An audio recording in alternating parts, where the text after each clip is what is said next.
ఈ వీడియోలో same salary ఉన్న ఎంప్లాయీస్ని ఎలా ఫైండ్ అవుట్ చేయాలో తెలుసుకుందాం.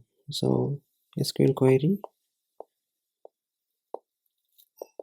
to find employees with same salary.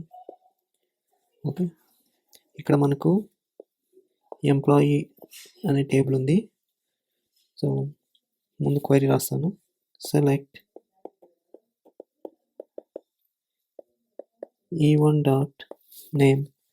So మనం సెల్ఫ్ జాయిన్ యూజ్ చేస్తున్నాము. From EMP E1 join EMP E2. Okay, same టేబుల్ని మనం జాయిన్ చేస్తున్నాం.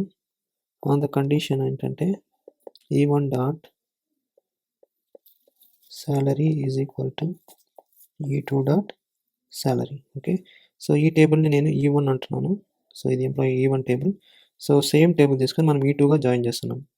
ఓకే, సో నేను ఈ టేబుల్ని డూప్లికేట్ చేస్తాను, కాపీ చేసుకొని.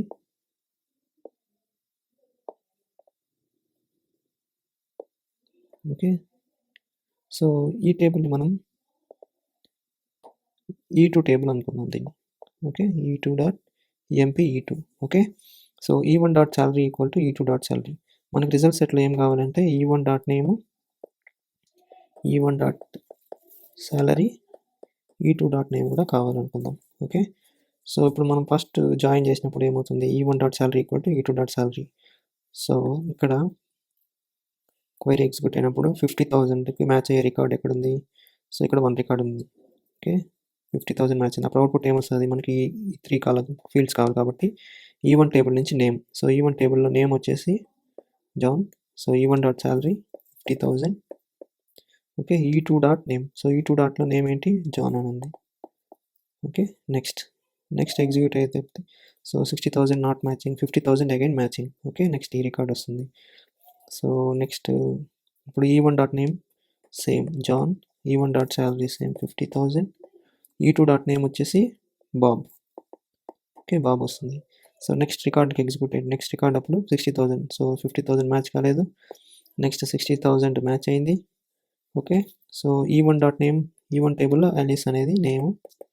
సో 60,000. E2 టేబుల్లో కూడా సేమ్ అలీస్ అనేది నేమ్. నెక్స్ట్ 50,000 మళ్ళీ ఇక్కడ ఫస్ట్ రికార్డ్తో మ్యాచ్ అయింది.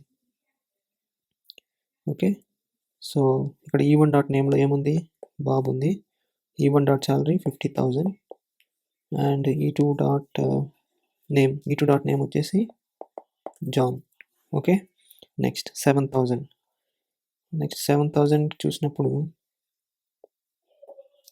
ఇక్కడ ఓన్లీ ఒక రికార్డే మ్యాచ్ అయింది, అది మేరీ.